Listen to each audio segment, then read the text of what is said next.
രണ്ടാമത്തെ ചോദ്യത്തിന് ആദ്യം മറുപടി പറയാം.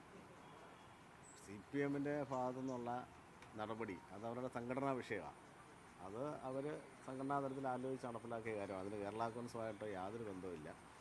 തന്നെയല്ല, നിങ്ങൾക്ക് എല്ലാവർക്കും അറിയാവുന്നതുപോലെ പാലായിലെ ചില പ്രശ്നങ്ങൾ നമ്മുടെ കൗൺസിലേഴ്സും CPM-ൻ്റെ 1-2 കൗൺസിലേഴ്സൊക്കെ ഉണ്ടായിരുന്നു. അതെല്ലാം നമ്മൾ കാലാകാലങ്ങളിൽ പറഞ്ഞ് തീർത്ത് ഒരു കുഴപ്പമില്ലാണ് മുന്നോട്ട് പോയിക്കൊണ്ടിരിക്കുന്നത്. അപ്പോൾ ഇന്നലെ ഉണ്ടായ സംഭവം എന്ന് പറയുന്നത് മാർക്സിസ്റ്റ് കമ്മ്യൂണിസ്റ്റ് പാർട്ടിയും ഇടതുപക്ഷ മുന്നണിയും എടുത്ത ഒരു തീരുമാനത്തിനെതിരെ അദ്ദേഹം പ്രതികരിച്ചു. അതുകൊണ്ട് അത് സംഘടനാപരമായി മാർക്സിസ്റ്റ് പാർട്ടിയുടെ നിലപാടിന് വിരുദ്ധമാണ്, മുന്നണിയുടെ നിലപാടിന് വിരുദ്ധമാണ്. അതുകൊണ്ടാണ് ഞങ്ങൾ നടപടിയെടുത്തതെന്ന് CPM ജില്ലാ സെക്രട്ടറി തന്നെ ഇന്നലെ നേരിട്ട് മീഡിയയോട് പറഞ്ഞിട്ടുണ്ട്. അതുപോലെ തന്നെ അവർ രേഖാമൂലം നടപടിയെടുത്ത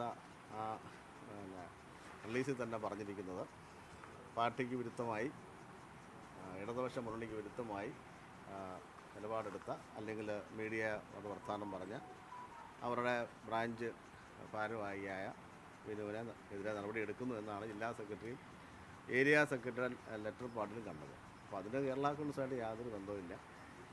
കേരള കോൺഗ്രസ് പാർട്ടി എന്തെങ്കിലും പ്രശ്നമുണ്ടെങ്കിൽ പാലാ മുനിസിപ്പാലിറ്റി ബന്ധപ്പെട്ട കാര്യങ്ങളൊക്കെ സമയാസമയങ്ങളിൽ ഞാൻ ഉൾപ്പെടെ ബന്ധപ്പെട്ട് പരിഹരിച്ച് മുന്നോട്ട് പോയിരിക്കുന്നത്. കഴിഞ്ഞ തെരഞ്ഞെടുപ്പ് സമയത്തൊന്നും യാതൊരു തരം പ്രശ്നങ്ങളും ഈ പാലായിലില്ലായിരുന്നു. തന്നെയല്ല, പാലായിൽ CPM-ന് ശക്തിയുള്ള ബൂത്തുകളിലെല്ലാം LDF ലീഡും ചെയ്തിട്ടുണ്ട്. അതുകൊണ്ട് ഞങ്ങൾക്ക് ആ കാര്യത്തിൽ യാതൊരു അഭിപ്രായ വ്യത്യാസമില്ല. അല്ല, സമ്മർദ്ദം എന്ന് പറയുന്നത് ഏത് തരത്തിലും ആകാമല്ലോ. ഇപ്പോൾ പാർട്ടിക്കകത്തുള്ള സമ്മർദ്ദമാകാം, അവരുടെ തന്നെ. പിന്നെ ഇന്നിപ്പോൾ ഞാൻ നിങ്ങൾ ചോദിച്ച പോലെ വരുന്ന വഴിക്ക് ഒന്നൊരു ഫ്ലെക്സ് കണ്ടു. അപ്പോൾ ഈ ഫ്ലെക്സ് രാഷ്ട്രീയം നമ്മുടെ നാട്ടിലുണ്ട്. അത് ആരാൻ്റെ പുറകെ നമുക്കറിയില്ല.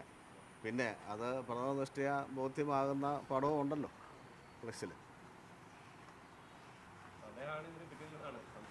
അല്ല, ഞാൻ പറഞ്ഞത് നമ്മൾ ഫ്ലെക്സ് കാണുമ്പോൾ ഫ്ലെക്സിൽ തന്നെ പ്രഥമ ദൃഷ്ടിയ അതിൻ്റെ ഉടമസ്ഥനെയും കാണുന്നുണ്ട്. പക്ഷേ അത് നമ്മുടെ പാർട്ടിയായിട്ടോ CPM-ആയിട്ടോ ബന്ധമുള്ള കാര്യമല്ല.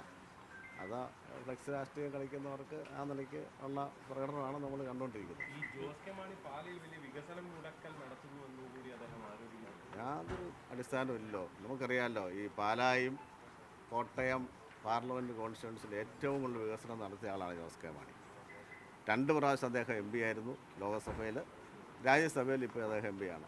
ഈ സമയത്തല്ല, ഇപ്പോൾ പാലായിലെ 888 ലോകോത്തരമായിരിക്കുക എന്ന് പറഞ്ഞാൽ 10,000-3000 സ്റ്റുഡൻസും കോഴ്സും ഒക്കെ നടക്കുന്ന ഒരു സ്ഥാപനം കൊണ്ടുവന്ന ജോസ് കെ മാണിയാണ്. മീഡിയ സിറ്റി കോട്ടയത്തുള്ള ജോസ് കെ മാണിയാണ്. സയൻസ് സിറ്റി കൊല്ലങ്ങാട്ടുള്ള ജോസ് കെ മാണിയാണ്. നമ്മുടെ ഈ പ്രദേശത്ത് കാണുന്ന മുഴുവൻ റോഡുകളും BMBC നിലവാരത്തിൽ കൊണ്ടുവന്നിരിക്കുന്ന പ്രധാന കാരണക്കാരൻ ജോസ് കെ മാണി. എല്ലാവർക്കും അറിയാവുന്ന കാര്യം.